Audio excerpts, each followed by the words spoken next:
बहुलक यानी कि मोड को देख लेते हैं।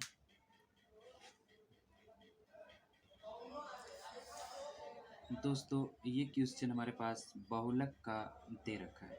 अब बहुलक को हम कैसे निकालेंगे, सबसे पहले ये जान लेते हैं। जो भी प्रश्न हमें दे रखा हो, सबसे पहले हमें ये जानना है कि इस प्रश्न में सबसे ज़्यादा बार कौन सी अंक का प्रयोग किया गया है, यानी कि कौन सी अंक सबसे ज़्यादा बार आया हुआ है इस प्रश्न में। तो अगर हमें ये पता चल जाए तो उस प्रश्न का आंसर वही होगा।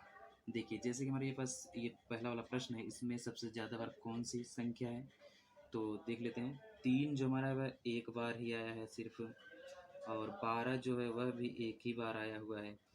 4 जो हमारा है ये 2 बार आया हुआ है, और 6 एक बार आया हुआ है, और 8 भी एक बार आया हुआ है, 5 एक बार आया हुआ है। यानी कि सबसे ज़्यादा बार कौन आया हुआ है, 4 आया हुआ है। तो सबसे ज़्यादा बार जो संख्याएँ रहती है वही बहुलक होता है, वही मोड होता है।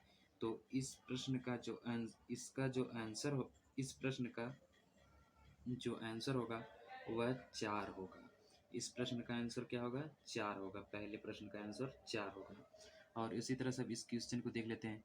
इसमें सबसे ज़्यादा बार कौन सी संख्या आई हुई है, 12 एक बार आया हुआ है, 1 2 बार आया हुआ है, 1 आपका 2 बार आया हुआ है, 10 एक ही बार है, और 3 एक ही बार है, 4 एक ही बार है, 7 एक ही बार है, 9 आपका 3 बार आया हुआ है।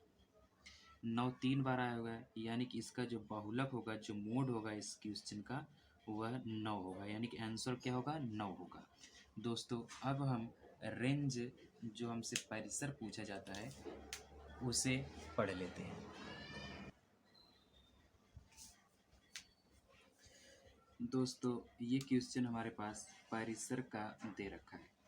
परिसर का जो सूत्र होता है वह क्या होता है, फार्मूला जो होता है, जो सूत्र होता है वो होता है आपका सबसे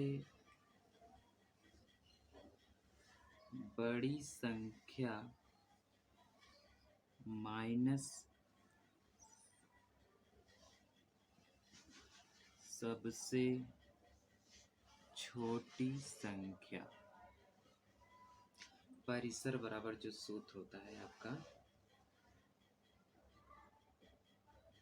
परिसर यानी कि रेंज का जो सूत्र होता है वह सबसे बड़ी संख्या माइनस सबसे छोटी संख्या होता है।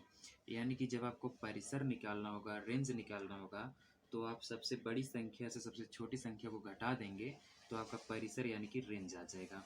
जैसे कि इस प्रश्न का परिसर रेंज क्या होगा, तो कहेंगे सबसे बड़ी संख्या को सबसे छोटी संख्या से घटाइए आप।